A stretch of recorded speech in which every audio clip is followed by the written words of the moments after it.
They laughed when I left the orphanage homeless. 3 weeks later, I inherited something that would change everything. But this isn't a fairy tale about instant salvation.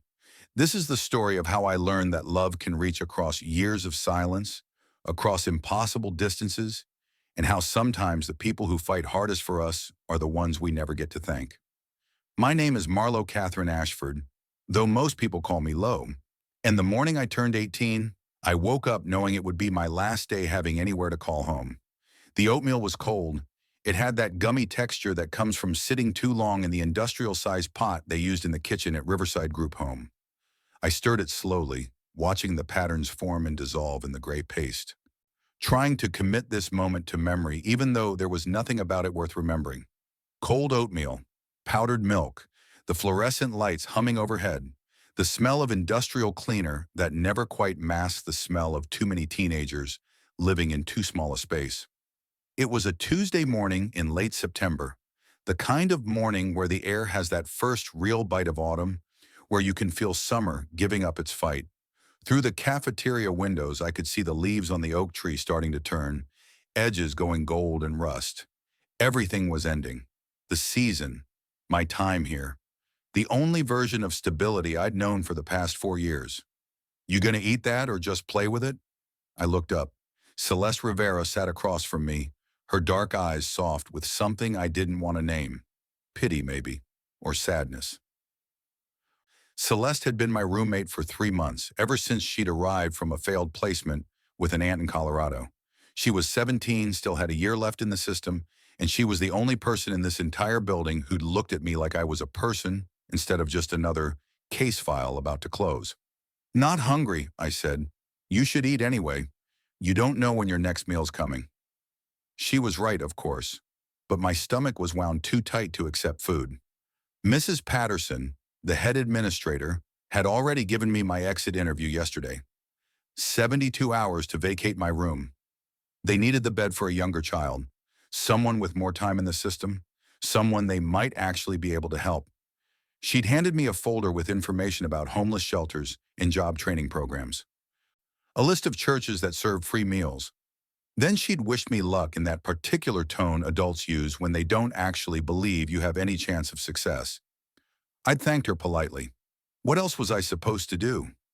I left something under your pillow, Celeste said quietly, pushing her own untouched oatmeal away. Don't look at it until you're gone, okay? I can't watch you cry. My chest ached.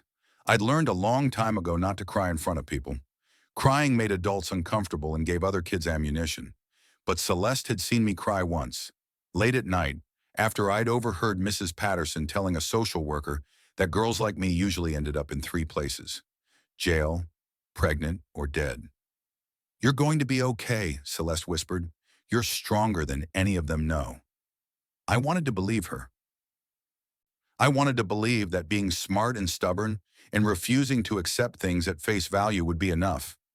My mother used to call it my superpower, this inability to just go along with things that didn't make sense. She said I got it from my grandmother, a woman I'd only met twice in my entire life. Both times I was too young to really remember much, just fragments. A kind smile, hands that smelled like lavender and soil, a voice calling me sweet girl while holding me on a porch swing. But those memories might have been dreams.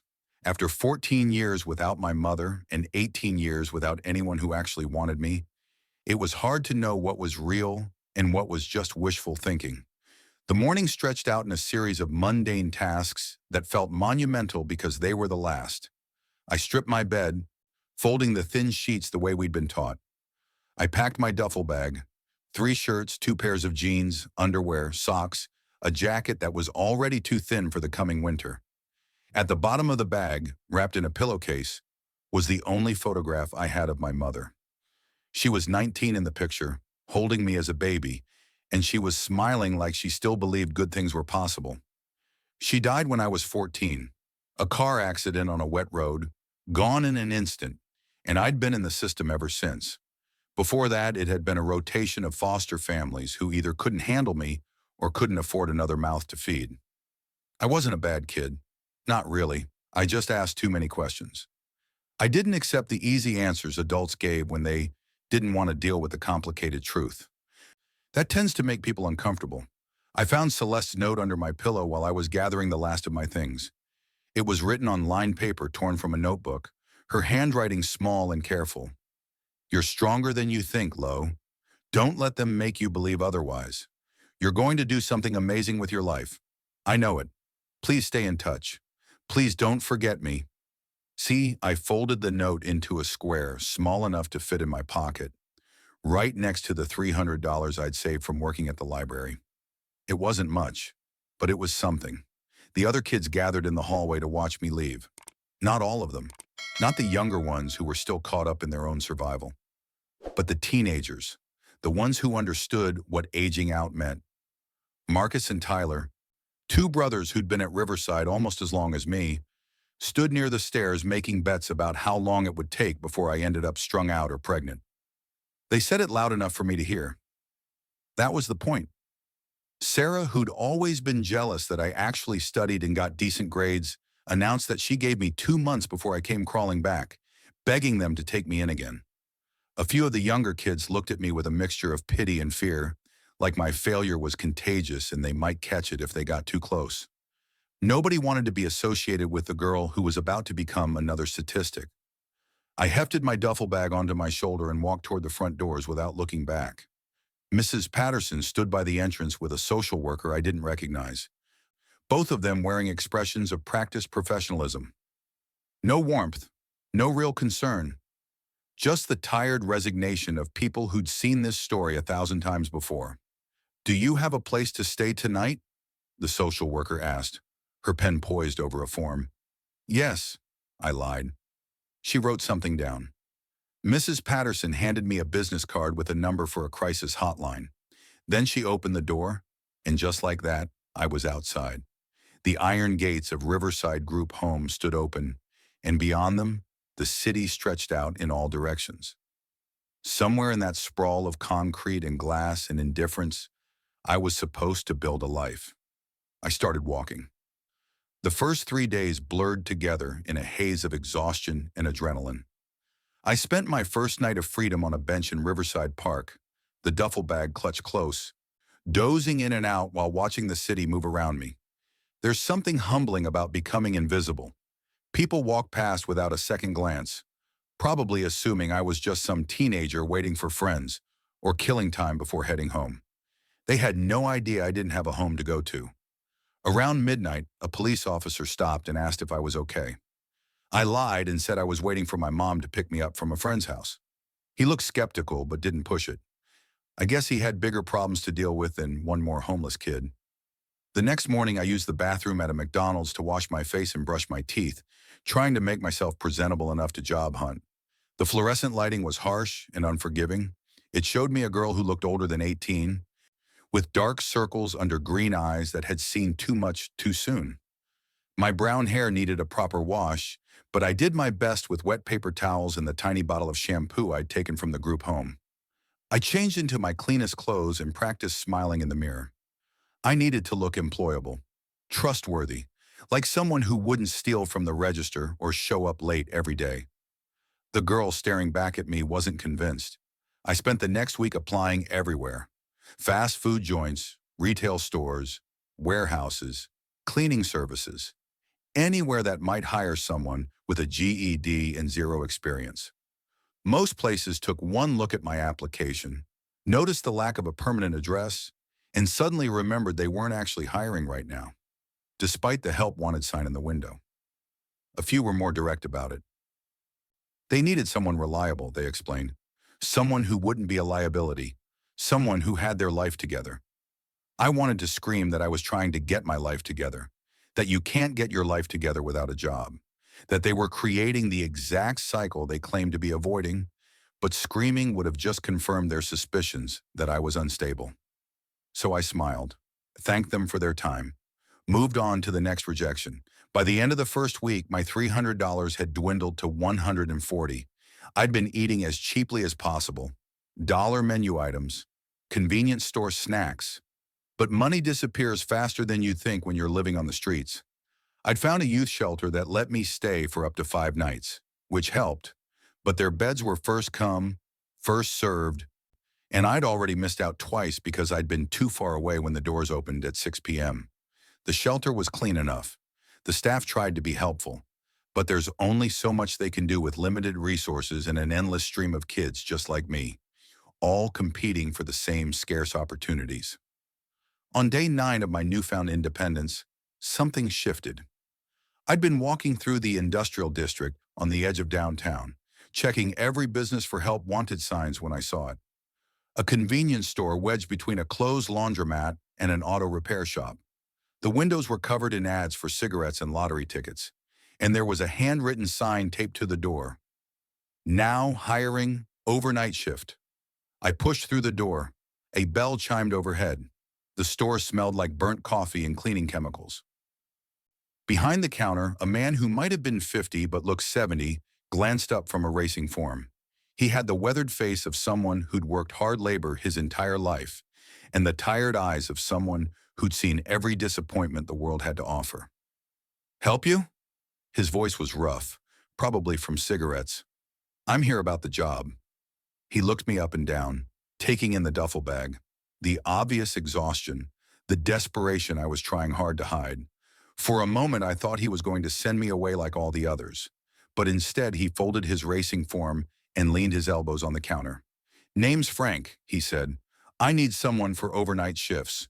11 p.m. to 7 a.m., stocking shelves. Manning the register during the dead hours when most decent people are asleep in their warm beds. Pay is $8.75 an hour, which means you'd make about $70 a night before taxes." He paused. "You old enough to sell cigarettes?"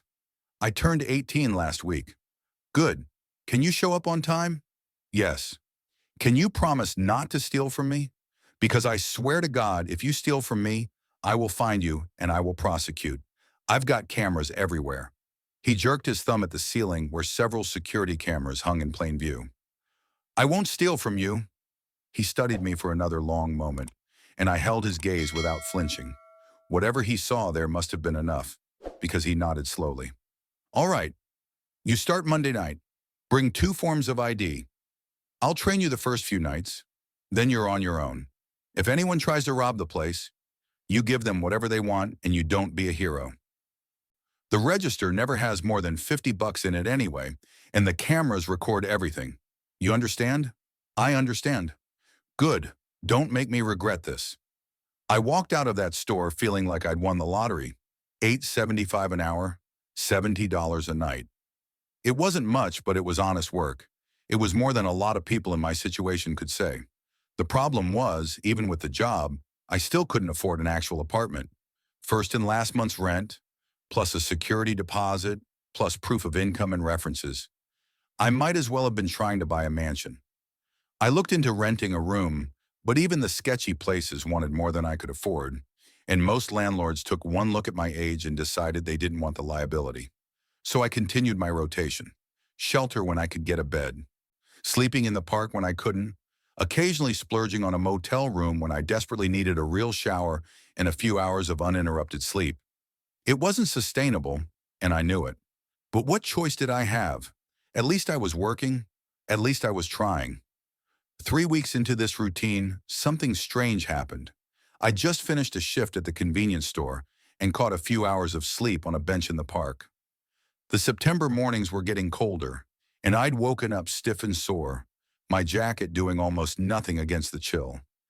I made my way back to the youth shelter around 2 in the afternoon, hoping to grab a shower before the evening rush, and the woman at the front desk looked up with an expression I couldn't quite read. "Someone was looking for you," she said. My stomach dropped.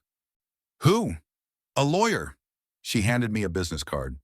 "Left this. Said it was urgent." I stared at the card. Heavy stock paper, embossed lettering, professional in a way that made me immediately suspicious. The name read, Vivian Hartwell, attorney at law, followed by an address in the nice part of town where buildings had doormen and people wore suits that cost more than I'd made in the past month. On the back, someone had written in neat handwriting, regarding the estate of Dorothea Mitchell. "Please call at your earliest convenience. Dorothea Mitchell, my grandmother." I stood there in the middle of the shelter lobby, holding that business card, while time seemed to slow down and speed up all at once. My grandmother had died when I was 15, 3 years ago, while I was still bouncing between foster homes and trying to survive middle school. Nobody had told me about a funeral. Nobody had asked if I wanted to say goodbye. I'd found out about her death almost 6 months after it happened, when a social worker casually mentioned it while reviewing my file. Apparently, there had been some kind of dispute about who should take custody of me. But since my grandmother had been in her 80s and living alone on some farm in the middle of nowhere, and since I was already in the system, they decided it was better to leave me where I was. Better for whom, I'd always wondered. But I never asked. Now, 3 years later, a lawyer was looking for me. What could a lawyer possibly want? I didn't owe money. I hadn't committed any crimes. And I certainly didn't have anything worth suing over. I used the shelter's phone to call the number on the card, my hands shaking slightly as I dialed. It rang twice before a woman answered, her voice warm and professional in equal measure. Hartwell Law, this is Vivian speaking. Hi, my name is Marlo Ashford. You left a card for me at the youth shelter? There was a pause, then a shift in her tone. Relief, maybe. Marlo, yes, thank you for calling. I've been trying to locate you for several months now. The foster care system isn't exactly conducive to tracking people down, especially when they age out. What is this about? I'm handling the estate of your grandmother, Dorothea Mitchell. I'm sorry for your loss, though I understand it happened some time ago. The settlement of the estate has been complicated by various factors, but we finally managed to track you down, and I need to meet with you to discuss your inheritance. The word hung in the air between us. Inheritance. I don't understand, I said slowly. My grandmother. I barely knew her. I only met her twice when I was really little. Why would she leave me anything? That's something I'd prefer to explain in person. Are you available to come to my office? I know this is sudden, but the matter is time sensitive, and I think you'll want to hear what I have to say. I looked down at myself. I was wearing the same clothes I'd slept in. I smelled like park bench in desperation. But this woman was calling about an inheritance from a grandmother I didn't remember. And I was homeless and exhausted and running out of options. When? I asked. Would Tuesday at 2 p.m. work for you? Today was Friday. I had a shift at the convenience store tonight, Saturday night and Sunday night. Frank had grudgingly agreed to let me have Monday off after I'd promised to make it up later. Tuesday at 2 would mean going straight from my overnight shift, but I'd manage somehow. I'll be there, I said. Excellent. Do you need directions? She gave me the address. I wrote it down on the back of a receipt from my pocket, thanked her, and hung up. Then I stood there in the shelter lobby staring at that business card, trying to make sense of what had just happened. An inheritance. From a grandmother who'd been dead for 3 years. From a woman I couldn't remember ever having a real conversation with. It had to be a mistake, or a scam, or something. But what if it wasn't? That weekend felt endless. At work, I caught myself daydreaming instead of stocking shelves, and Frank had to snap me back to reality twice. I apologized and focused, but my mind kept wandering.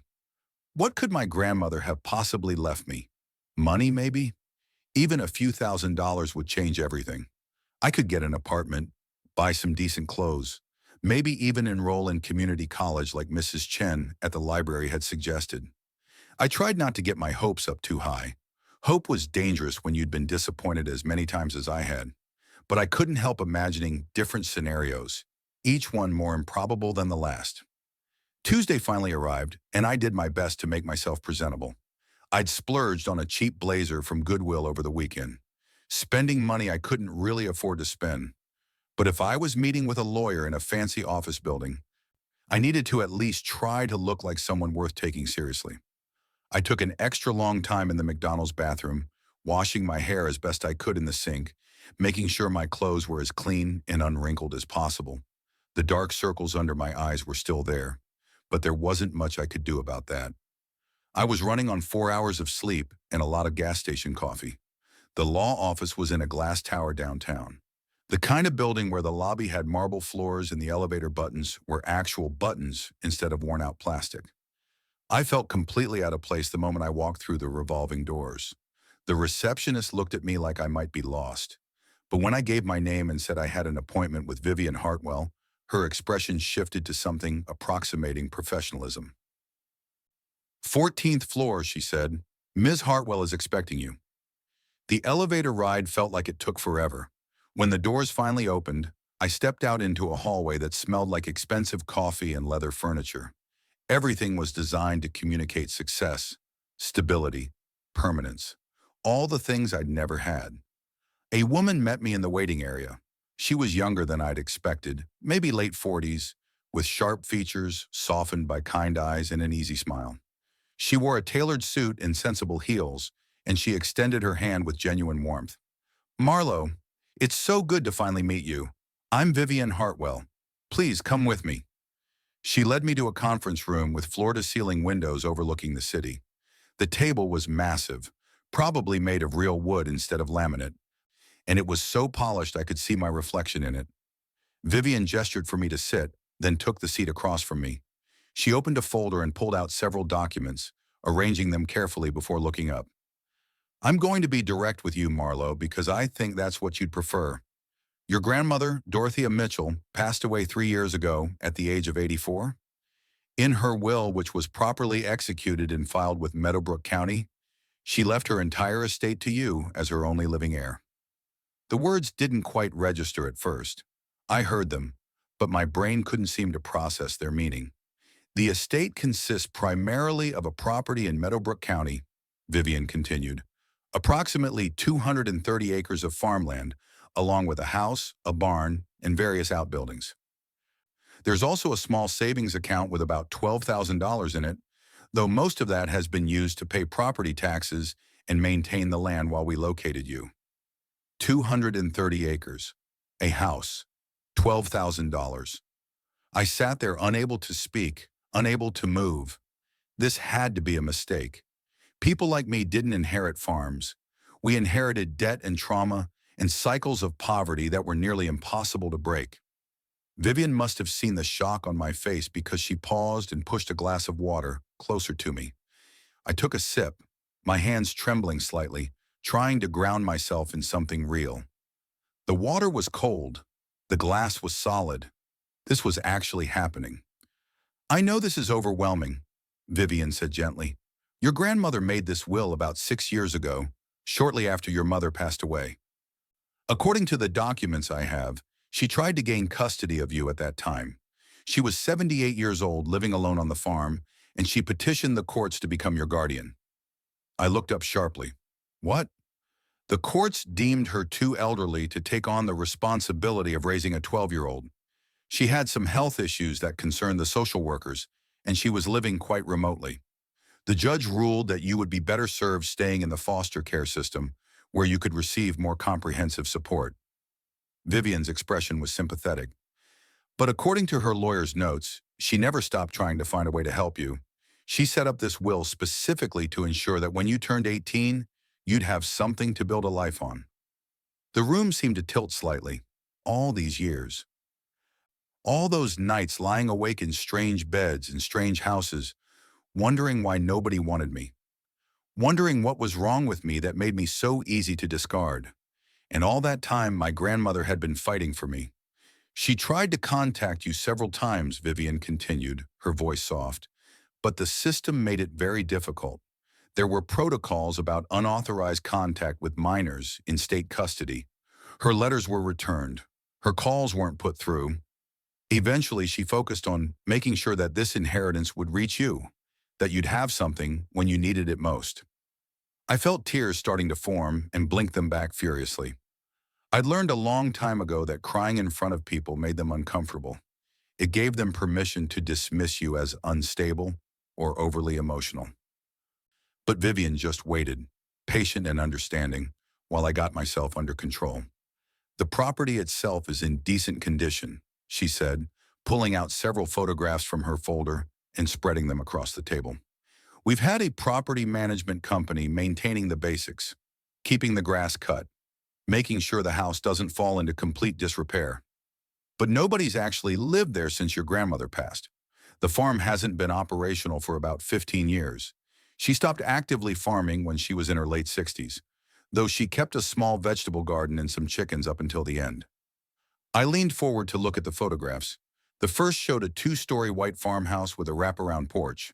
The paint was peeling badly, and some of the shutters hung at odd angles. But the structure looked solid. Something about it felt familiar, though I couldn't have said why. The barn was massive, painted red, but faded to a dusty pink, with a gambrel roof and what looked like a weather vane on top. There were other buildings too, smaller sheds, what might have been a chicken coop, all surrounded by rolling fields that stretched to a tree line in the distance. It looked like something from a dream, or maybe a memory I didn't know I had. The land has been leased to a neighboring farmer for hay production, Vivian explained. A man named Silas Chen. He's been paying $500 a month, which has helped cover some of the maintenance costs. That lease agreement runs through the end of next year, but it can be renewed, renegotiated, or terminated depending on what you decide to do with the property. She pulled out another document and slid it across to me. You have options here, Marlo. You can sell the farm. Based on current market values in that area, you'd probably net somewhere between $800,000 and $1 million after fees and taxes. You could continue leasing it and use the income as a supplement while you pursue other goals. Or you could move there yourself and figure out what you want to do with it on your own terms. $800,000. $1 million. The numbers were so abstract they didn't even feel real. I'd spent the last 2 weeks worrying about whether I could afford a $4 meal at Wendy's, and now this woman was casually discussing amounts of money that I couldn't even properly conceptualize. I know this is a lot to take in, Vivian said, and I want to be clear, you don't have to make any decisions today. In fact, I'd strongly advise against making any major decisions until you've had time to process everything. Maybe even visit the property, see it for yourself, understand what you'd be taking on. She opened another folder and began pulling out forms. I've prepared all the necessary paperwork for you to take ownership. There are some documents you'll need to sign, and we'll need to get the deed transferred into your name officially. But that's all straightforward. The real question is, what do you want to do next? What did I want to do next? It was such a simple question, such an impossibly complicated answer. Part of me wanted to sell everything immediately, take the money, disappear into a life where I never had to worry about where I'd sleep or whether I could afford food, build something safe and secure and completely under my control. But another part of me, the part that sounded suspiciously like my mother's voice in my head, was curious. Curious about this farm my grandmother had left me. Curious about the woman who'd cared enough to fight the system for me, even though we'd barely known each other. Curious about what kind of life might be possible in a place like Millbrook, in a house with a wraparound porch and fields that stretched to the horizon. I'd spent so long just trying to survive that I'd forgotten what it felt like to actually have choices. Can I see it? I asked, my voice coming out smaller than I intended. The farm, I mean. Can I go there and look at it before I decide anything? Vivian's smile was the first genuine smile I'd seen from an adult in longer than I could remember. Absolutely, she said. In fact, I think that's a very wise decision. The property is about 2 hours north of here, in a small town called Millbrook. The house has been winterized and locked up, but I have keys for you right here. She pulled a small envelope from her folder and slid it across the table. Inside were 2 keys on a ring with a small wooden tag that had an address burned into it. 1847 Meadowbrook Road, Millbrook. We spent the next hour going over paperwork. Vivian explained everything in terms I could understand, never talking down to me or making me feel stupid for asking questions. She gave me her cell phone number and told me to call anytime, day or night, if I needed help or advice. She also gave me the contact information for a financial advisor who specialized in helping people who came into money suddenly, people who needed guidance on how not to blow through their inheritance. I know it might seem premature, she said, but I've seen too many people lose everything because they didn't have proper support. If you decide to sell, or even if you decide to keep the property, you're going to need someone who can help you make smart decisions. Someone who understands that this isn't just about money, it's about building a foundation for your future. The fact that she thought ahead to that she was treating me like someone capable of making good decisions with proper support, made it hard to swallow. When I finally left her office, stepping back out into the afternoon sunlight, I felt like I was walking through a dream. I still had a shift at the convenience store tonight, I still had only $112 in my pocket and nowhere permanent to sleep. But I also had keys to a farm, a house, 230 acres of land, and the knowledge that someone, my grandmother, Dorothea Mitchell, a woman I barely remembered, had believed I deserved better than what life had given me so far. She'd given me a chance. Now I had to figure out what to do with it. I called Frank from a payphone outside a gas station.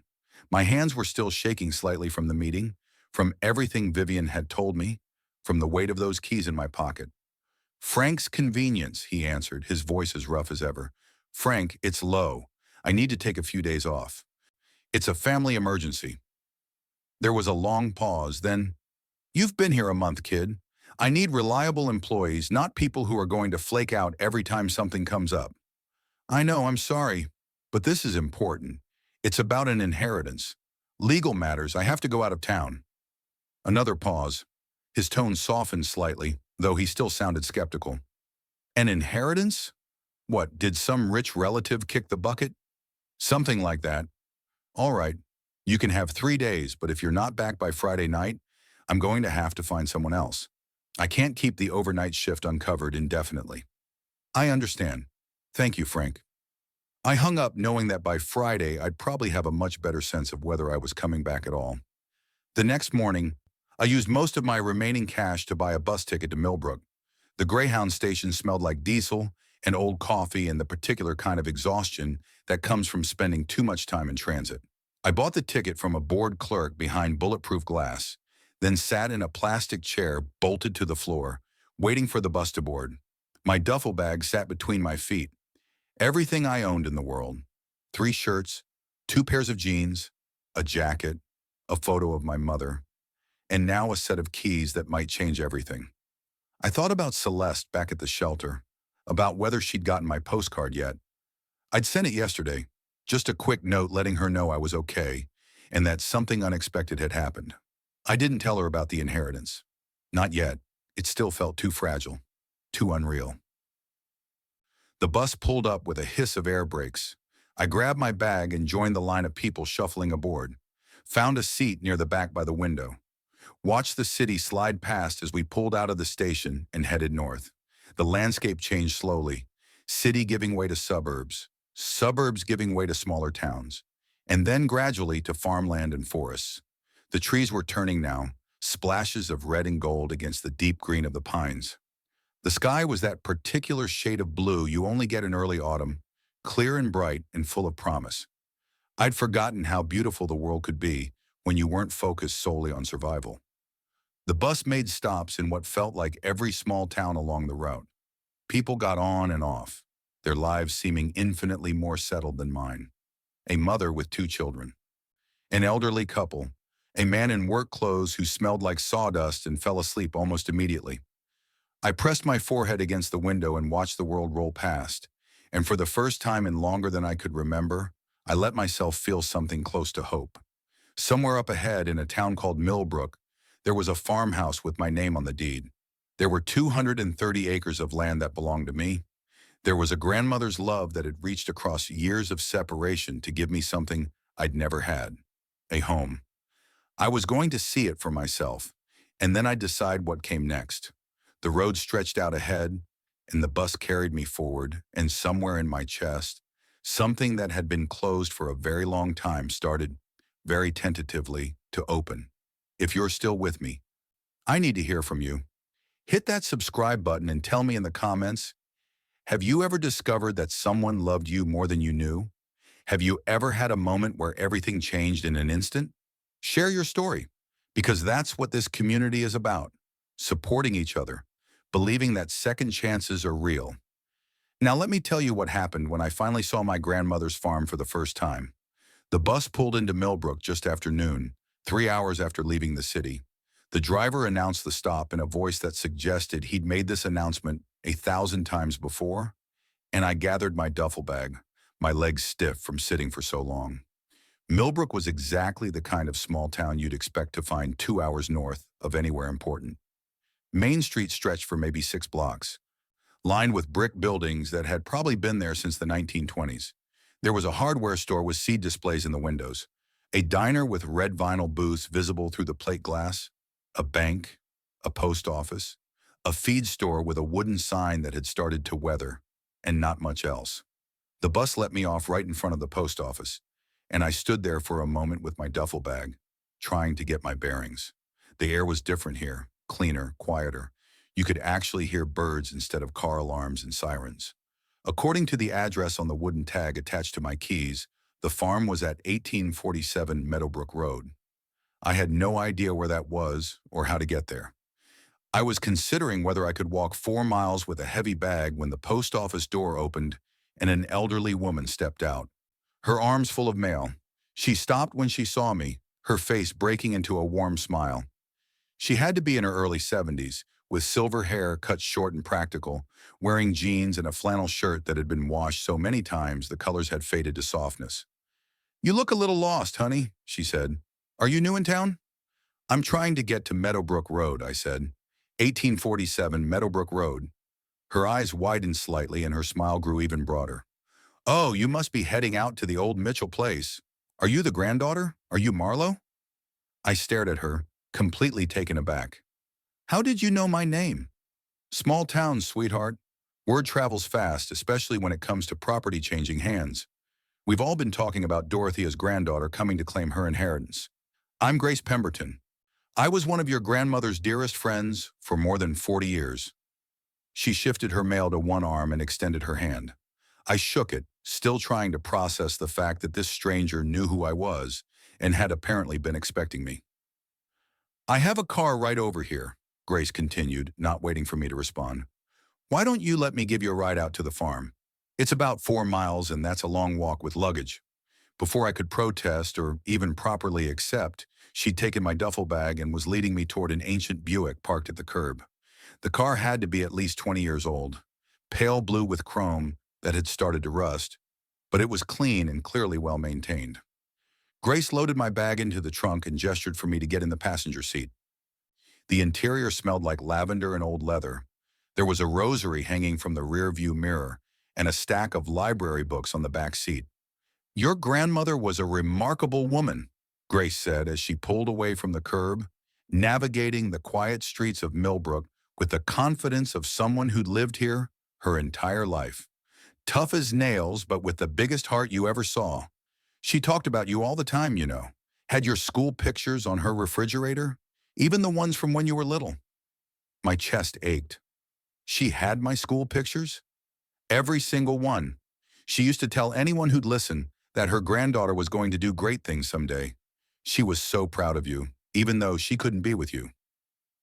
It broke her heart that she couldn't take you in herself after your mama passed.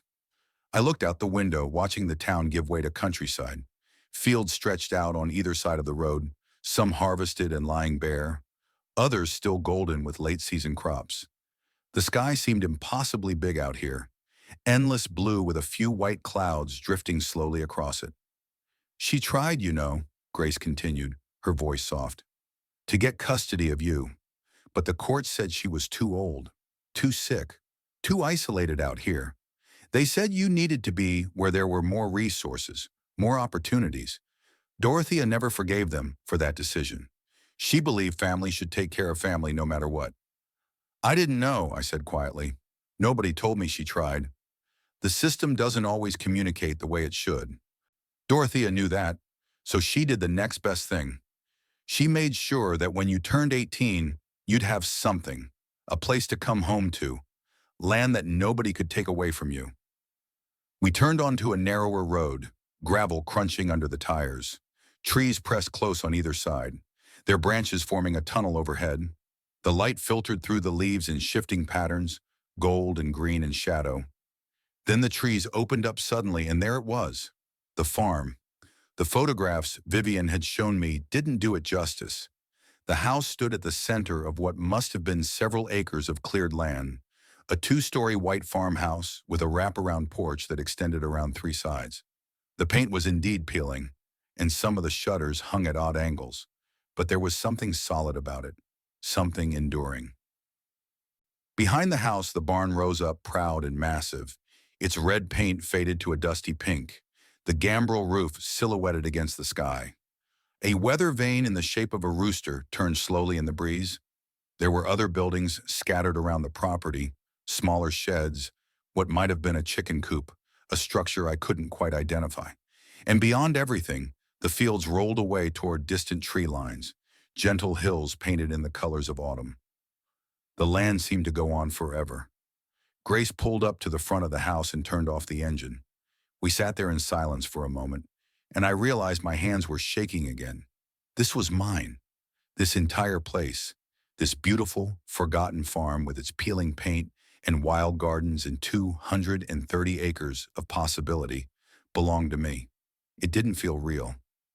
It felt like at any moment someone would tap me on the shoulder and tell me there'd been a mistake, that I needed to go back to sleeping in parks and working overnight shifts and living in that constant state of anxiety about where my next meal would come from. "Take your time," Grace said gently. "I'll wait here while you look around. The keys should work for both the front and back doors." Dorothea always kept the place locked up tight, even though we don't get much crime out here. Old habits from when she was younger, I suppose. I climbed out of the car, leaving my duffel bag in the trunk, and walked slowly toward the house. The porch steps creaked under my weight, but they felt solid enough. The boards needed replacing in spots, but the roof overhead seemed intact. There was a swing at one end. Its chains rusted, but the seat still hanging level. I could picture my grandmother sitting there in the evenings, watching the sunset over her fields, maybe thinking about me and wondering if I was okay. The thought made it hard to breathe. The key turned smoothly in the lock, and the front door swung open with a groan that echoed through the empty house.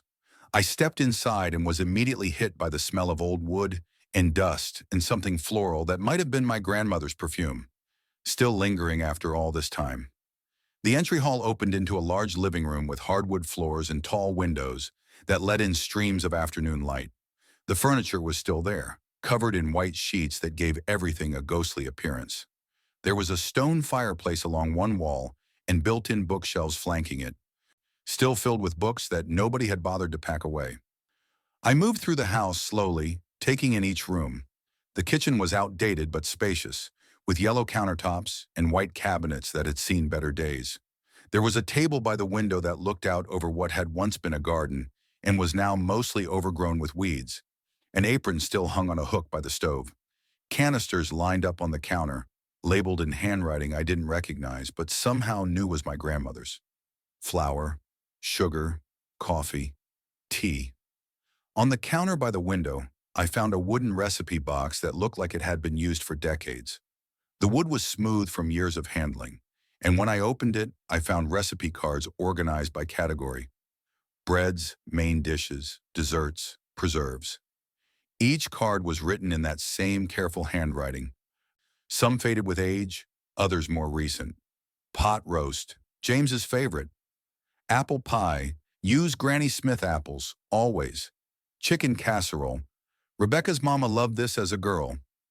Rebecca, my mother's name. I kept flipping through, and near the back I found a card that made my hands freeze. The recipe was for apple pie, but it was written on fresh paper, the ink still dark.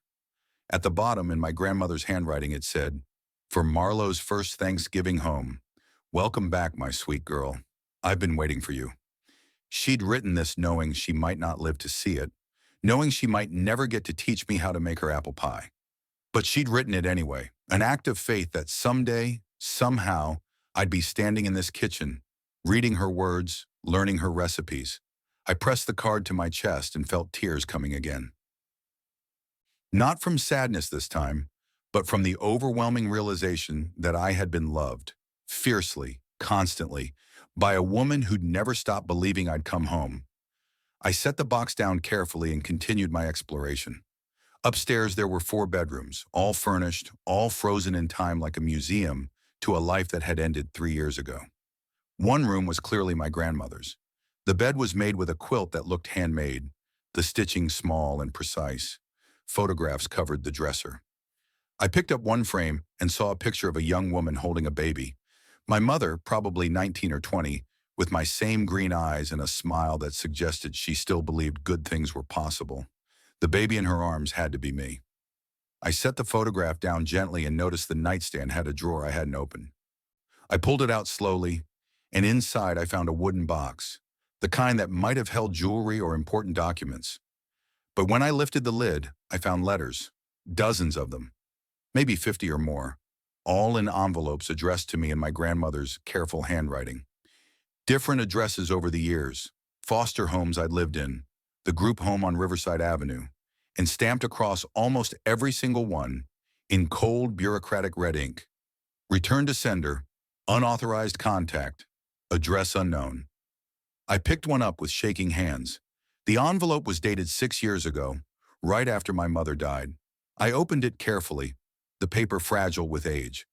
"My dearest Marlowe," it began, "I don't know if you'll ever read this, but I have to try. They told me today that I'm too old to take care of you, that you need to stay in the system where there are more resources. But I want you to know that I fought for you. I will keep fighting. You are not alone. You are loved. Every single day I wake up thinking of you and praying for you. Your loving grandmother, Thea." I opened another, and another. Each one a testament to years of trying to reach me. Years of being blocked by a system that thought it knew better. Letters describing her daily life, hoping I might read them someday. Letters asking me to forgive her for not being able to save me. Letters promising that one day somehow I'd have a home. The last letter in the box was dated just 2 weeks before she died. "My sweet Marlowe, if you're reading this, it means I didn't live long enough to give you this farm in person, but it's yours. Every fence post, every wildflower, every sunset. This is your legacy. This is your home. Please come back to where you belong. Please know that you were loved every single day of your life, even when I couldn't tell you. Your grandmother, always." I sat on her bedroom floor surrounded by returned letters and wept.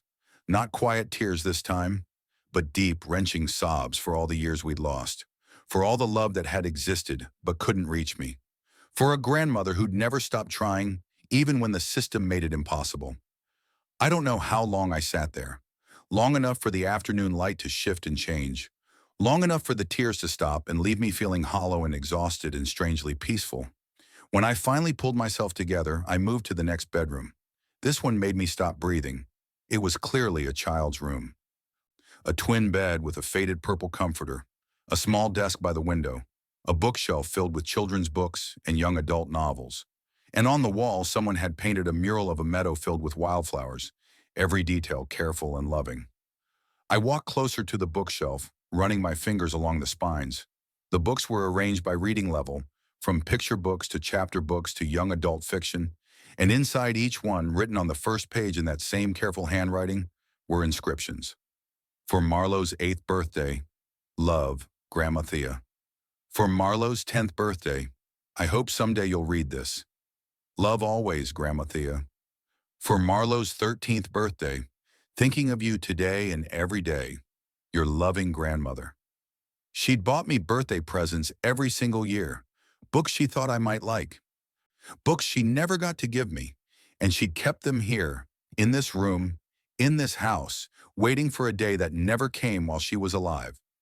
On the small desk, I found a music box. I opened it, and it played a tinny version of You Are My Sunshine. Next to it was a calendar from 3 years ago, the year my grandmother died. She'd marked my birthday with a star and the words, "Sweet Marlowe turns 15. In the closet, I found a dress. It was clearly handmade, sewn with care, sized for a teenager. A note pinned to the hanger read, "For when Marlowe visits." My grandmother had made this room for me, had kept it ready just in case I ever came, had maintained this space as if at any moment I might walk through the door and finally be home, and I'd never known it existed. When I finally went back downstairs, I found Grace in the kitchen, looking through the cabinets. She'd apparently decided that waiting in the car was taking too long. She turned when she heard me on the stairs, and her expression was so full of sympathy and understanding that I almost started crying again. "The house needs work," she said matter-of-factly, as if I hadn't just been sobbing upstairs. "But it's structurally sound. Dorothea always took care of things properly. The roof was replaced about 7 years ago, and the furnace was serviced regularly. You'll need to turn the utilities back on, of course, and there's probably some plumbing that needs attention. But it's livable. Better than livable, really. It's a solid house with a strong foundation, and it's sitting on some of the best farmland in the county. She walked over to the window and looked out at the fields. Silas Chen, he's the one who's been leasing the land for hay. He's a good man, fair and honest. If you decide to keep farming it, he'd probably be willing to help you figure things out, or at least point you in the right direction. And if you decide to sell, well, there's plenty of people who'd be interested in this much land so close to town. You've got options here, Marlo. Real options. We spent the next hour walking around the property. Grace pointed out various features and told me stories about my grandmother. The barn was in surprisingly good shape, though it hadn't housed animals in years. The chicken coop was falling apart but could be rebuilt. There was an old tractor in one of the sheds that probably hadn't run in a decade. The fields were lying fallow, waiting for someone to decide their future. Behind the barn, we found an old greenhouse, its glass panels mostly intact but covered in years of grime. Dorothea used to grow tomatoes in here, Grace said. Best tomatoes you ever tasted. Started them from seed every spring. In the back 40 acres, there was a spring-fed pond, its surface covered with cattails and lily pads. Bullfrogs sang from the shallows. That pond never goes dry, Grace told me. Even in the worst droughts, it's fed by an underground spring. And tucked away near the eastern property line, we discovered an orchard that had gone completely wild. Apple trees and pear trees, their branches tangled and unpruned, but still producing fruit. The ground was littered with apples and the air smelled sweet with fermentation. Every discovery felt like unwrapping a gift my grandmother had left for me. Layers of possibility I was only just beginning to understand. By the time Grace drove me back into town, the sun was setting, painting the sky in shades of orange and pink and purple. She dropped me off at the Millbrook Inn, a small bed and breakfast on Main Street, and insisted on paying for 3 nights over my protests. Dorothea would have wanted someone to look after you while you got settled, she said firmly, and I'm not taking no for an answer. Besides, my husband Tom and I would love to have you over for dinner tomorrow evening. He's been dying to meet Dorothea's granddaughter, and we can help you start making a plan for what comes next. I accepted gratefully, realizing that maybe I wasn't as alone as I'd thought. Maybe in leaving behind everything I'd known, I was actually finding something I'd been missing my entire life. Community. That night, lying in an actual bed with clean sheets and a locked door between me and the world, I called Vivian Hartwell's cell phone. She answered on the 3rd ring, sounding pleased to hear from me. Marlo, how was your visit to the property? I want to keep it, I said, the words coming out in a rush. At least for now. I want to try living there and seeing what's possible. There was a smile in her voice when she responded. I was hoping you'd say that. I'll start the paperwork to get everything finalized and transferred into your name. It'll take a few weeks to process everything, but you can start moving in right away if you'd like. The utilities just need to be turned back on. She gave me some practical advice about opening a bank account in Millbrook, setting up the utilities, and finding local contractors who could help with repairs. Before we hung up, she said something that I knew I'd remember for the rest of my life. Your grandmother believed in you, Marlo. She saw something in you worth investing in, worth planning for. Don't waste that gift by being afraid to try and fail. The worst thing you can do is play it safe and wonder what might have been. I promised her I wouldn't, and I meant it. For the first time in my life, I had something to build toward instead of just something to survive. It was terrifying, but it was also the most hopeful I'd felt in longer than I could remember. The next few weeks passed in a blur of activity that left me exhausted, but more alive than I'd felt in years. Grace and her husband Tom became my unofficial guides to rural life, introducing me to everyone who mattered in Millbrook and helping me navigate the practical realities of taking over a farm. Tom was a retired contractor who still kept his hand in with small projects, and he walked the property with me one afternoon, making lists of what needed immediate attention versus what could wait. The roof was solid, thank God, but the porch needed reinforcement in several places. Several windows had seals that were failing, letting in drafts that would make the house impossible to heat in winter, and the entire structure needed fresh paint, inside and out. But this house has a strong foundation, he said, running his hand along a support beam in the basement. Dorothea took care of the important things. This house will stand for another 100 years if you maintain it properly. Silas Chen turned out to be exactly as Grace had described, a good man with an honest handshake and a straightforward way of talking. He was in his mid-50s, had been farming in the area his entire life, and he genuinely liked my grandmother. When we met to discuss the lease, he brought his wife Linda and a homemade apple pie that she insisted was just a welcome gift. We sat at my grandmother's kitchen table, the same table where she'd eaten thousands of meals, where she'd written those recipe cards, where she'd probably sat and worried about me on countless sleepless nights. Your grandmother's property is some of the best soil in the county, Silas explained, his weathered hands wrapped around a coffee mug. Good drainage, decent slope, protected from the worst winds by those tree lines. Right now I'm just cutting hay off it, which is fine, but not exactly lucrative for either of us. If you're planning to stay and work the land yourself, there's a lot more you could do with it. Vegetables if you want to go the farmer's market route. Maybe some livestock if you're feeling ambitious. Or you could look into organic certification and lease it to someone who specializes in that. The demand for organic feed is growing every year. I admitted I didn't know the first thing about farming, which made Silas laugh, but not in a mean way. Most people who inherit farms are in the same boat, he said. The ones who succeed are the ones willing to learn and not too proud to ask for help. I'll tell you what, I'll extend my current lease for another year at the same rate, which will give you steady income while you figure things out. And in exchange, I'll teach you the basics of land management, how to read the soil, when to plant, how to manage water and pests. Fair deal? It seemed like more than a fair deal, and we shook on it right there at the table. Linda spoke up for the first time, her voice soft but warm. Your grandmother used to talk about you at church every Sunday.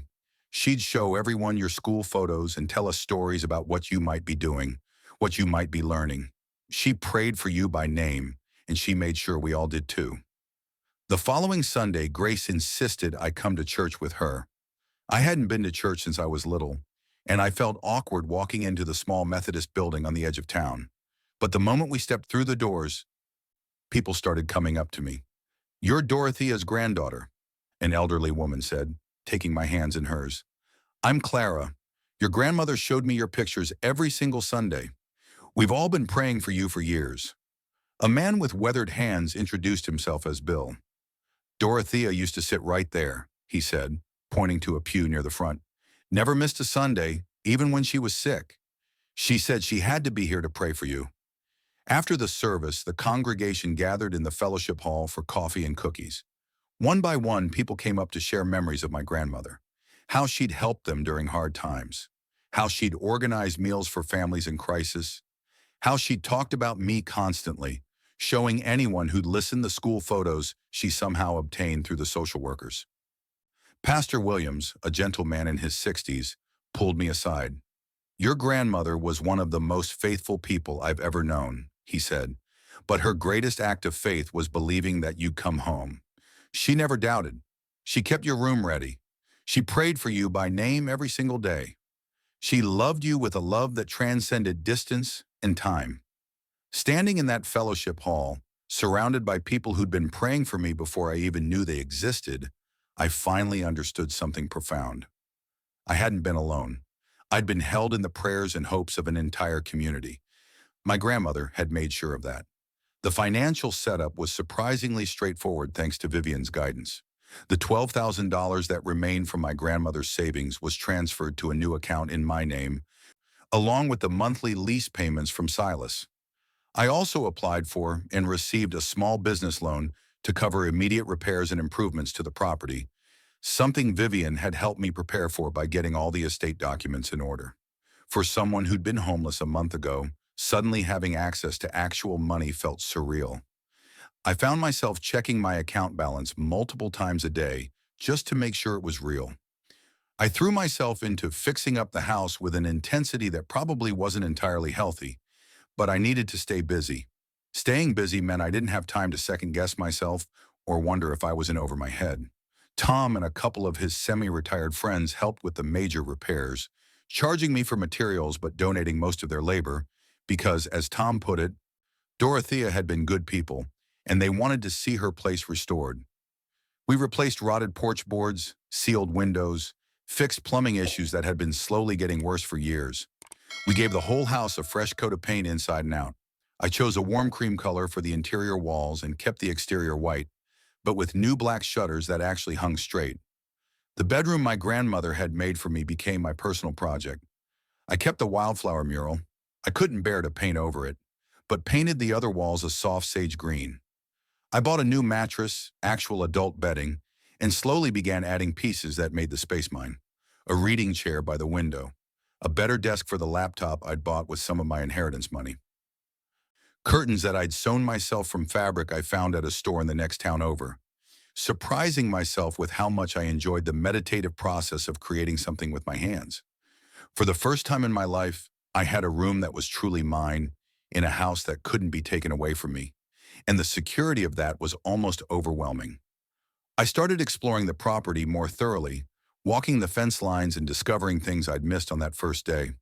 The greenhouse could definitely be restored. The spring-fed pond was full of life, fish, frogs, dragonflies, a whole ecosystem thriving in benign neglect. The wild orchard needed serious pruning, but the trees were fundamentally healthy and could produce well with proper care. Every discovery felt like another layer of my grandmother's gift, another piece of possibility waiting to be uncovered. Grace took me to the farmer's market one Saturday morning, introducing me to vendors who'd known my grandmother and explaining how the whole system worked. People sold everything from vegetables to baked goods to handmade crafts, and there was a waiting list for permanent vendor spots because the market had become so popular with both locals and tourists from the city. Several people suggested I might want to consider it once I got settled. Maybe start small with whatever produce I could grow. The idea was intimidating but also exciting. I'd always been good with my hands and had enjoyed working outside during the brief periods I'd gotten to try it in various foster placements. Maybe I could actually do this. Maybe I could build something here. The loneliness hit me sometimes, usually late at night when the house was quiet except for the sounds of the countryside that I was still getting used to. Crickets and frogs, the wind in the trees, occasionally an owl or some other night creature I couldn't identify. The silence was so complete it was almost a physical presence. I missed having people around, missed the constant background noise of the city, even missed some of the kids from the group home, despite how most of them had treated me at the end. But I was learning that loneliness and being alone weren't quite the same thing. I was alone, yes, but I was also building something, and that made all the difference. I'd been at the farm for almost 6 weeks, settling into a rhythm of repairs and learning, and slowly making the house feel like home, when something happened that shattered my growing sense of security. It was a Tuesday morning in late October, and I just walked out to check the mailbox at the end of the long driveway. The weather had turned properly cold, and I was wearing one of my grandmother's old barn coats that I'd found in the mudroom. It smelled like her, lavender and soil and something indefinably comforting. There were a few pieces of mail, a utilities bill, some junk mail addressed to current resident, and a large manila envelope with an official-looking return address. Meadowbrook County Development Authority. I opened it standing right there by the mailbox, and as I read the first few lines, my blood went cold. Notice of Eminent Domain Review. The document was dense with legal language, but the essential message was clear enough. My property, my grandmother's farm, the land I'd just inherited, the home I'd barely begun to make my own, had been flagged for potential acquisition by the county through eminent domain proceedings. The county was considering a rezoning proposal for something called the Meadowbrook Commons Development Project, a mixed-use complex that would include a shopping center, housing development, and commercial zones. They needed a critical mass of contiguous land to make the project viable, and several properties in the area, including mine, were being targeted for acquisition. There would be a public hearing in the 6 weeks.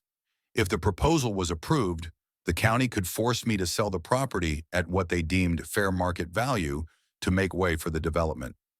I read the notice 3 times, standing there in the cold morning air, trying to make sense of what I was seeing. This couldn't be happening. I just found this place, just learned that my grandmother had fought for years to give it to me, just started to believe that I might actually have a future here. And now someone wanted to take it away. My hands were shaking as I walked back to the house. I called Silas immediately and he confirmed what I'd feared. Yeah, there's been talk about this development for a couple of years now, he said, his voice grim. Several farms in the area have already sold voluntarily. Good prices too. But some of us have been holding out. The problem is, the county needs a certain amount of land to make their plan work. And your property is kind of the keystone. It's big enough and positioned in a way that without it, the whole development project becomes a lot less viable. Can they really just take it, even though I just inherited it? Eminent domain is tricky. They have to prove it's for genuine public benefit and offer fair compensation. But yeah, if they follow the right procedures, they can force the sale. Your best bet is to show up at the hearing and make your case, and maybe get a lawyer who knows this stuff. It's not going to be easy, Marlo. The county has resources and political backing. You're one person who just turned 18. After I hung up with Silas, I sat at the kitchen table for a long time, staring at the notice. All around me were the signs of the life I'd been building. The fresh paint on the walls, the recipe cards in their wooden box, the view out the window of fields that were mine, or at least, fields that I'd thought were mine. I thought about my grandmother, about how she'd fought the system to try to give me this place, about the bedroom she'd kept ready, about the letters she'd written that were never delivered, about all those years of hoping and planning and believing that someday I'd come home. And I made a decision. I wasn't going to let them take this without a fight. I might be 18 and inexperienced and have no idea what I was doing, but I'd survived worse than this. I'd survived homelessness and rejection and a system designed to chew people up and spit them out. If they wanted my farm, they were going to have to work for it. I called Vivian's cell phone, and when she answered, I didn't waste time with pleasantries. I need a lawyer, I said. Someone who knows eminent domain law. The county is trying to take the farm. There was a pause, then her voice came back sharp and focused. Tell me everything. I know you want to know what happened next, but before I tell you about the fight that changed everything, I need to hear from you. Have you ever had to fight for something that was rightfully yours? Have you ever felt like the system was stacked against you? Drop a comment and let me know. Hit that subscribe button because you're not going to want to miss how this story ends. Now let me tell you about the day I discovered just how deep the corruption went. Vivian drove up from the city the very next day. I watched her car pull into the driveway from the kitchen window, a sleek sedan that looked out of place against the backdrop of weathered barns and fallow fields. She got out carrying a leather briefcase and wearing a determined expression that made me feel, for the first time since receiving that notice, like maybe I wasn't completely alone in this fight. We sat at the kitchen table, and she spread out the eminent domain notice along with several other documents she'd brought. Legal precedents, county ordinances, property rights statutes. The table became covered in paper, and I made coffee in my grandmother's old percolator, the smell filling the house the way it probably had for decades. Eminent domain fights are hard, Vivian said, not sugarcoating anything. The county has to prove that the taking is for genuine public benefit and that they're offering fair compensation. Courts generally side with the government if proper procedures were followed, but there are grounds to challenge. We can question whether your specific property is necessary for the project. We can contest their valuation. We can examine whether proper notices were given. And most importantly, we can challenge whether this development actually serves the public good or whether it's primarily benefiting private interests. She looked up from the documents, her eyes meeting mine. This kind of legal battle could cost anywhere from $50,000 to $100,000. You have maybe $20,000 liquid right now after the repairs you've made. You'd need to either mortgage the property or find other funding. And even then, there are no guarantees. My heart sank.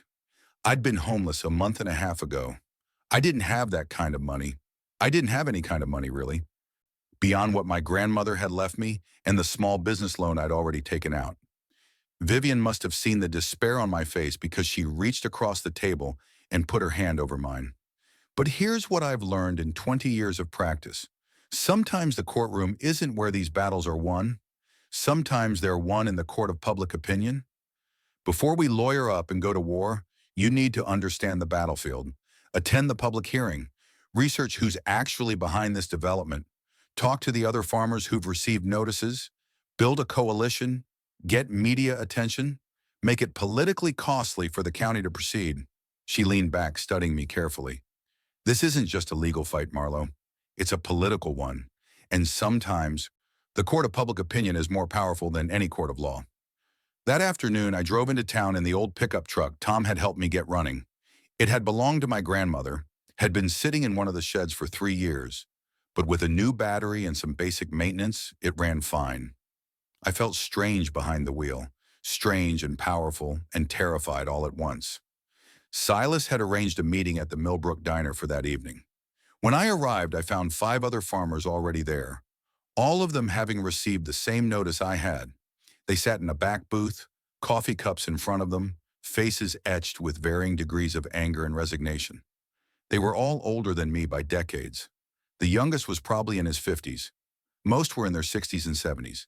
And when I walked up to the table, I could see the skepticism in their eyes. What could this teenager possibly contribute to their problem? Silas made introductions. There was Earl Patterson, who raised cattle on 150 acres adjacent to my property. Margaret and John Whitaker, who'd been farming their land for 43 years. David Chen, Silas's cousin, who grew soybeans. And Helena Morse, a widow who'd inherited her husband's farm 5 years ago and had been struggling to keep it running ever since. The county's offering good money, Earl said, stirring his coffee absently. More than I'd probably get on the open market. I'm 68 years old. My kids don't want the farm. Part of me thinks maybe I should just take the money and retire to Florida, like my wife's been begging me to do for years. They're offering $800,000 for my place, Helena said quietly. That's more money than I'll see in the rest of my lifetime. But it's my husband's legacy. It's where we raised our children. How do you put a price on that? The problem is they need all of us, David said, his voice tight with frustration. If enough of us refuse, the development can't proceed as planned. But if we cave one by one, the holdouts just get more pressure. They'll use eminent domain on whoever's left standing. John Whitaker, who'd been silent until now, looked directly at me. You're Dorothea's granddaughter, the one who just inherited. You've been here, 6 weeks? You don't have the history we have. You could sell and walk away with enough money to start fresh anywhere you want. Why would you fight this? The question hung in the air. Everyone was looking at me now, waiting to see what I'd say. And I realized that this was it. This was the moment where I either proved I belonged here or confirmed every assumption they might have about me being just some kid playing at farming. My grandmother spent the last 6 years of her life making sure I'd have a place to come home to, I said, my voice quieter than I'd intended but steady. She fought the system to leave me this farm because she believed I deserved a foundation to build a life on. I've had nothing. I've slept in parks and been rejected from jobs and been told by everyone that I was going to fail. That farm is the first place in my entire life where I felt like I belonged somewhere, where I felt like I had value beyond just surviving. I looked around the table, meeting each person's eyes. I'm 18. I don't have political connections or decades of farming experience, but I know what it's like to have nothing, and I'm not going back to nothing without a fight. I don't know if we can win, but I know that if we don't try, we've already lost. There was a long silence. Then Silas nodded slowly, and one by one, the others did the same. All right, Earl said. What do we do? We spent the next 2 hours planning. Silas would coordinate outreach to other community members who might be affected or who cared about preserving agricultural land. Grace would handle social media, which made everyone laugh because none of us could quite picture Grace on Facebook, but she insisted she knew how to work it. Tom would document the condition of all our properties, showing that these were active, maintained farms, not abandoned land ripe for development. And I would do research, dig into who was actually behind this Meadowbrook Commons project, find out if there were any conflicts of interest or procedural irregularities we could exploit. Over the next 3 weeks, my grandmother's kitchen became a war room. The table was constantly covered in documents, maps, schedules, and coffee cups. Grace and Tom were there most evenings. Silas and Linda came by regularly. Even some of the other farmers stopped in to coordinate or share information. I spent my nights at the Millbrook Public Library, a small brick building on Main Street that stayed open until 9. The librarian, a woman named Patricia, who reminded me a little of Mrs. Chen back in the city, seemed to understand what I was doing without me having to explain. She showed me how to access county records online, how to search through meeting minutes and financial disclosures, how to trace corporate entities through layers of paperwork designed to obscure ownership. And slowly, piece by piece, I began to find things that didn't add up. The Meadowbrook Commons development was being proposed by a company called Hartwell Development Group. The CEO and primary stakeholder was a man named Richard Hartwell. And Richard Hartwell was the son of County Commissioner James Hartwell, one of the 5 commissioners who would be voting on whether to approve the eminent domain action. I dug deeper. Commissioner Hartwell had claimed to recuse himself from preliminary discussions about the development due to his family connection. But when I found the meeting minutes from those early sessions, his name appeared in the attendance records. He'd participated in votes about feasibility studies. He'd made motions about rezoning considerations. The public benefit justification for the development claimed it would provide affordable housing and community resources. But when I found the actual development plans in the county archives, the numbers told a different story. 70% of the proposed construction was luxury condominiums. 25% was commercial and retail space. Only 5% was designated as affordable housing, the bare minimum required to qualify the project as serving public benefit. And then I found the smoking gun. Buried in an environmental impact assessment from 18 months ago, there was a reference to an alternate site for the development, a tract of county-owned land on the other side of Millbrook that the environmental consultants had actually deemed more suitable for large-scale construction. Better access to highways, less disruption to agricultural operations, lower environmental impact. But the proposal had shifted away from that site to target our farms instead. And when I cross-referenced the property values, I understood why. The county-owned land was already public property. Developing it would cost the county nothing in acquisition. But forcing sales of private farmland meant the development company could buy low from desperate sellers and eventually resell or develop at much higher values. Richard Hartwell stood to profit millions, and his father was using county authority to make it happen. I compiled everything into a folder, making copies of every document, every meeting minute, every financial disclosure. My hands were shaking by the time I finished. This wasn't just an eminent domain case. This was corruption. This was a public official using government power to enrich his family. When I showed Vivian what I'd found, her eyes went wide. She read through everything twice, making notes, her expression growing more intense with each page. "This is it," she said finally. "This is what we need. The eminent domain action has to serve genuine public benefit, not private profit. If we can show that Commissioner Hartwell participated in decisions despite his conflict of interest, and if we can demonstrate that the development primarily benefits his son's company rather than the public, we can challenge the entire justification for the taking." She looked up at me. "You did good work here, Marlo. Really good work. Now we need to present it at the hearing in a way that makes it impossible for them to ignore." The hearing was scheduled for the first Tuesday in December, just over a week away. We spent that week preparing, coordinating testimony, making sure everyone knew what they were going to say and in what order. And then, 3 days before the hearing, something unexpected happened. I was in the barn trying to organize decades' worth of accumulated junk when I heard a car coming up the driveway. I came out covered in dust and cobwebs to find a girl standing there with a backpack over her shoulder and tears streaming down her face. For a moment, I didn't recognize her. Then it clicked. "Celeste?" She looked up, and the relief that flooded her face was almost painful to see. She ran to me, and I caught her in a hug, feeling how thin she'd gotten, how she was shaking. "I'm sorry," she said through tears. "I didn't know where else to go. My aunt relapsed again. The placement fell apart. I tracked you down through the group home records. I took 3 buses to get here.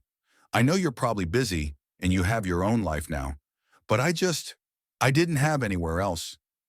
She was 17, nowhere to go, looking at me with the same desperate hope I'd probably had in my own eyes 2 months ago.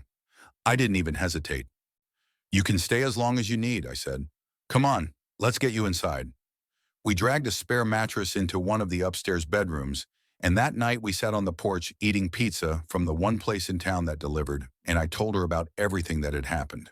The inheritance, the farm, the eminent domain threat, the fight I was about to have. Celeste listened with wide eyes, and when I finished, she asked if maybe she could help.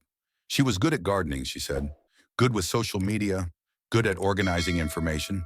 Maybe we could start planning what to plant in the spring, assuming we won and got to keep the farm. That moment, sitting on my porch with my friend, planning a future that included both of us, felt like everything I'd been working toward without realizing it.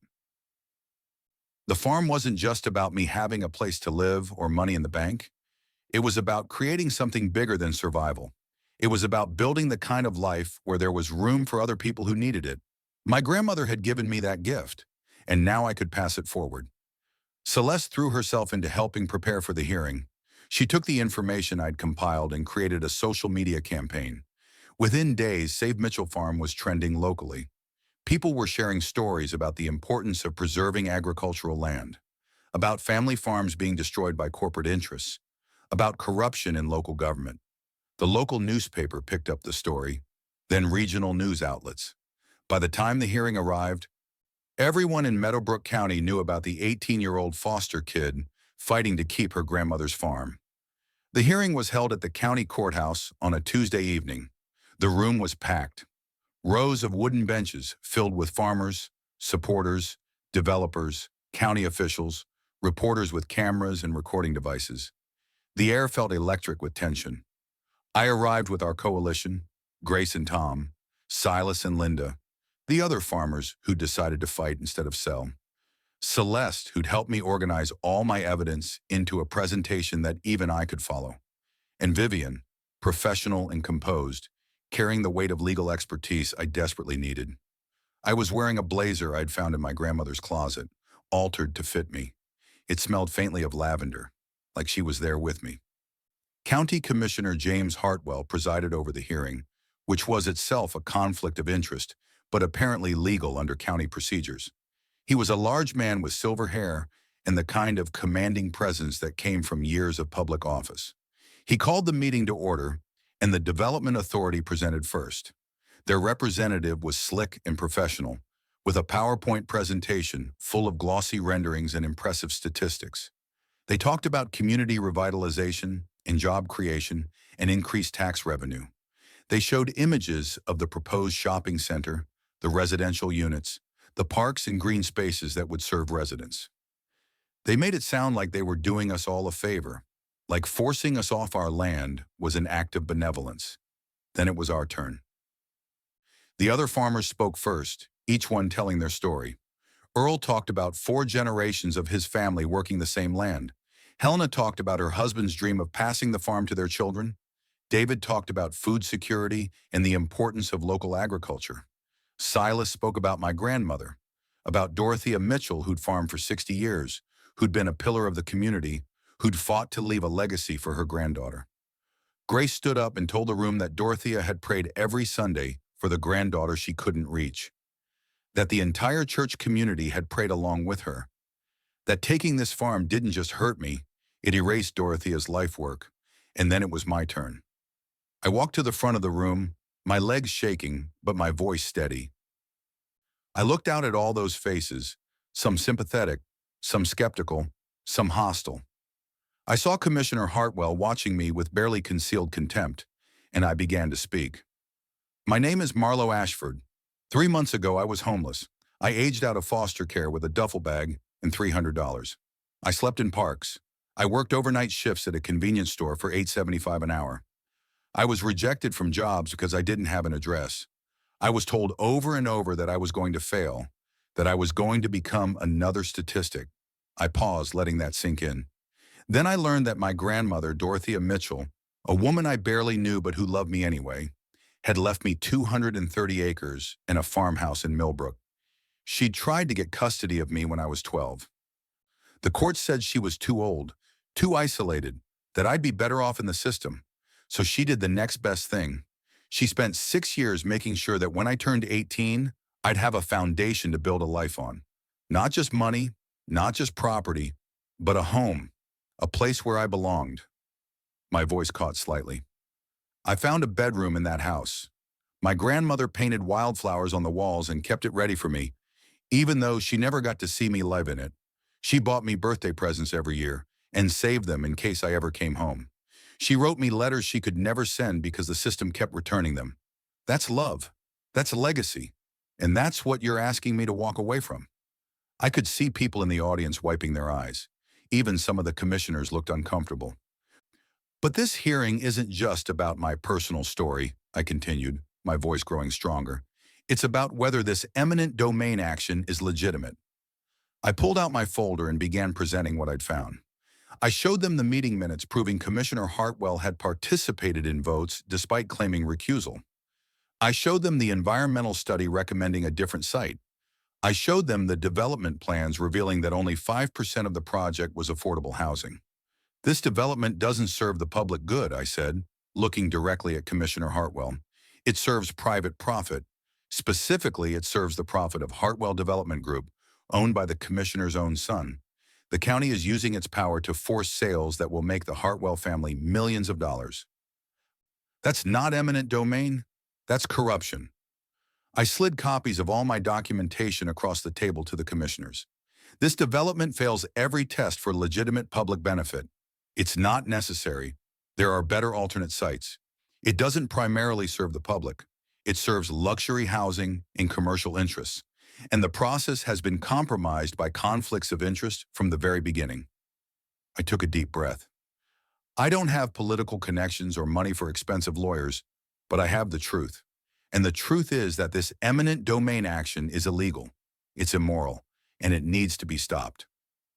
The room erupted. People were talking over each other, cameras flashing, reporters scribbling in notebooks. Commissioner Hartwell's face had gone red, and he was pounding his gavel trying to restore order. "These are baseless accusations," he said, his voice tight with anger. "This young woman clearly doesn't understand complex development economics or proper government procedures." But one of the other commissioners, a woman named Sarah Chen, who'd been quiet until now, spoke up. "Actually, Commissioner Hartwell, I think we need to take these allegations seriously. There appear to be legitimate questions about conflicts of interest and procedural irregularities." Another commissioner agreed. "I move that we table this vote for 60 days and conduct an independent ethics review of the entire development proposal and the process that led to it." The motion was seconded. When they voted, it passed 3-2. Commissioner Hartwell and one of his allies voted against, but they were outnumbered. The eminent domain action was postponed, pending investigation. I walked out of that courthouse into the cold December night, feeling like I couldn't quite breathe. It wasn't a victory, not yet, but it was a chance. It was time. It was the possibility that truth and justice might actually matter. Grace hugged me tight. Tom clapped me on the shoulder. Silas said I'd done Dorothea proud. Celeste was crying and laughing at the same time, and Vivian pulled me aside and said quietly, "That was one of the bravest things I've ever seen. Whatever happens next, you should be proud of yourself." The next 2 weeks were a whirlwind. Local media covered the story extensively. Regional papers picked it up. Someone recorded part of my testimony on their phone and posted it online, and it went viral in agricultural and foster care advocacy circles. Citizens started calling the county offices, demanding answers. The ethics board launched a formal investigation into Commissioner Hartwell's involvement, and the county attorney, recognizing the legal exposure if corruption was proven, began quietly advising the development authority to reconsider the project's viability. 3 weeks after the hearing, Hartwell Development Group quietly withdrew their proposal. They issued a statement about market conditions and timing, but everyone knew the truth. The public pressure had become too intense, the legal risks too high, and without the developer, the eminent domain action died. I received official notification just before Christmas. The county was dropping its eminent domain review. My property was no longer targeted. The farm was safe. We celebrated with a potluck at my house. The entire coalition came, plus half the town it seemed. The kitchen table, my grandmother's war room, was covered in casserole dishes and pies and homemade bread. People spilled out onto the porch and into the yard despite the cold. Silas brought news that the other developers who'd been circling had backed off too, afraid of the same public scrutiny. All our farms were safe. That night, after everyone had gone home, I went upstairs to my grandmother's bedroom. I sat on her bed and looked at the photograph of my mother holding baby me, and I let myself really feel what had just happened. I'd won. Not just the legal fight, but something bigger. I'd proven that one person standing up could make a difference. That love and legacy mattered more than money and power. That the system could be challenged, and sometimes, if you fought hard enough, it could be beaten. I didn't just inherit a farm, I whispered to my grandmother's memory. I inherited your strength, your refusal to accept injustice, your belief that one person fighting for what's right can change things. Winter settled over the farm, and I settled into it. Celeste and I spent the cold months reading everything we could about sustainable farming. We drew up garden plans for spring. We learned to cook from my grandmother's recipe cards, filling the house with smells that probably hadn't existed there since she died. Silas taught me about crop rotation and soil management. Linda showed me how to can and preserve food. Grace and Tom helped with the remaining repairs, and by February the house was completely restored, warm and solid and ready for whatever came next. I called Frank at the convenience store one night to officially quit, apologizing for the way I disappeared. He was surprisingly understanding, said he'd figured something major had happened because I'd seemed like the type who showed up when she said she would. He wished me luck. Spring arrived in late March, and Celeste and I prepared our quarter-acre garden according to the plans we'd made all winter. Silas helped us with the heavy work of tilling and amending the soil. We planted lettuce and radishes and early greens, kneeling in the dirt together, our hands in the earth that had been my grandmother's and was now mine. Every seed we planted felt like hope. Every row we marked felt like building a future. By June, we had a booth at the Millbrook Farmers Market. Just a small operation, nothing fancy, but it was ours. We sold vegetables and herbs and cut flowers from the wild patches we'd cultivated. Our sign read, Mitchell Farm, 4 generations strong. Customers came not just for the produce, but for the story. They'd heard about the fight, about the young woman who'd stood up to the county. They wanted to support us. They wanted to be part of something that mattered. And then in late July, something happened that brought everything full circle. I was working in the garden one morning when I heard a vehicle coming up the driveway. I looked up to see a beat-up car I didn't recognize. The door opened and Marcus stepped out. Marcus from the group home. One of the brothers who'd made bets about how quickly I'd fail. He looked terrible. Thinner than I remembered, with dark circles under his eyes and a haunted expression. He stood there by his car like he wasn't sure if he should stay or run. I set down my trowel and walked over to him. Marcus, I said, what are you doing here? I aged out, he said, his voice barely above a whisper. 2 months ago, I've been sleeping in my car.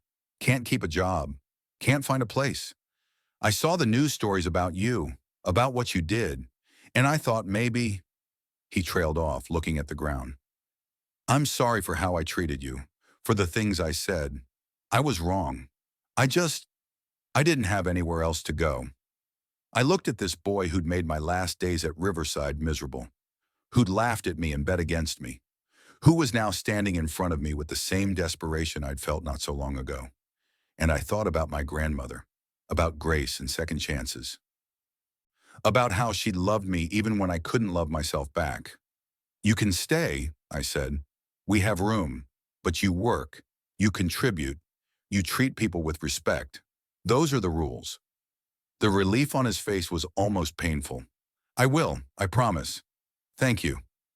That fall, as the leaves turned and the air got crisp again, I found myself standing on the porch one evening with Celeste and Marcus, watching the sunset paint the sky in impossible colors. A year had passed since I'd first stood on this porch, shocked and overwhelmed and barely daring to hope. So much had changed. The house was fully restored. The farm was producing. We had plans to expand the garden next year, maybe add some chickens. Marcus had proven himself reliable, had found work with Silas learning farm management, was talking about getting his GED. I'd been invited to speak at the county foster care reform meeting. My story had been covered in state news. Other communities were asking about our model, and Commissioner Hartwell had quietly resigned after the ethics investigation revealed multiple violations. The farm wasn't just surviving, it was thriving. and so was I. On the anniversary of the day I'd first arrived in Millbrook, exactly 1 year later, I did something I'd been saving. In the bottom of the wooden box of letters, there'd been one envelope I hadn't opened. It was marked for Marlowe, 1 year home. My grandmother had known she wouldn't live to see this day, but she'd prepared for it anyway. I sat on the porch swing at sunset, the same swing where she must have sat thousands of times, and opened the envelope with trembling hands. My dearest Marlowe, it began. If you're reading this, a year has passed since you came home. I hope it's been a good year. I hope you found peace in this land, joy in this house, and love in this community. I wish I could have been there to see it, to see you, to hold you and tell you in person how proud I am of you, how much I love you. But maybe you can feel me here anyway. Maybe when you watch the sunset over the fields, or when you make coffee in the morning, or when you read the recipes I left you. Maybe in those moments you'll know. You were never alone. You were never unloved. Every day of your life, I carried you in my heart. This farm has been in our family for 4 generations. Now it's yours. What you do with it is up to you. But I hope you'll see it not just as land and buildings, but as a testament to what love can do. Love that endures. Love that waits. Love that never, ever gives up. Plant roots here, my sweet girl. Grow your dreams and remember, you were always wanted. You always had a home. You just had to find your way back to it. Welcome home, Marlowe. Welcome home. Your loving grandmother, always and forever, Thea. The letter fell to my lap and I looked out over the fields painted gold in the setting sun. Behind me, I could hear Celeste and Marcus laughing in the kitchen. Somewhere in the distance, a dove was calling. The wind moved through the trees with a sound like breathing, and for the first time in my entire life, I felt complete. The next morning, I drove to the small cemetery on the edge of town where my grandmother was buried. I'd been meaning to visit but had put it off, not sure I was ready. Now, with her final letter fresh in my heart, I knew it was time. Her headstone was simple granite, shaded by an old oak tree. The inscription read, Dorothea Evangeline Mitchell, beloved mother, grandmother, friend. She never stopped loving. I knelt down and placed fresh wildflowers from the meadow, the same wildflowers she'd painted on my bedroom wall. Thank you, I whispered, for fighting for me, for waiting for me, for loving me even when I didn't know you were there. I'm home now, Grandma. I'm finally home. The wind rustled through the oak leaves, and somewhere nearby, that dove called again. And I swear, just for a moment, I could smell lavender and soil. Inside the house, lights glowed warm against the gathering dark. Somewhere in the kitchen, the coffee pot was on. Recipe cards sat ready for tomorrow's baking. The guest rooms were full of people who were slowly, carefully, learning to believe in the possibility of good things. They'd laughed when I left the orphanage homeless. They'd had no idea that my grandmother's love was already waiting, reaching across impossible distances to give me everything I needed. A home, a purpose, a future. And now, standing in this cemetery with my found family waiting back at the farmhouse, watching the morning sun climb over fields that stretched to the horizon, I finally understood what my grandmother had been trying to tell me all along. You were never alone. You were never unloved. You just had to find your way home. And I had. Thank you for walking this journey with me. If this story touched your heart, I want to hear from you. Hit that subscribe button and tell me in the comments. What does home mean to you? Have you ever discovered you were loved more than you knew? Have you found family in unexpected places? Your stories matter. Share them below, because we're all in this together. And sometimes the most powerful thing we can do is remind each other that second chances are real, that love endures, that we all deserve a place to belong. God bless, and I'll see you in the next story.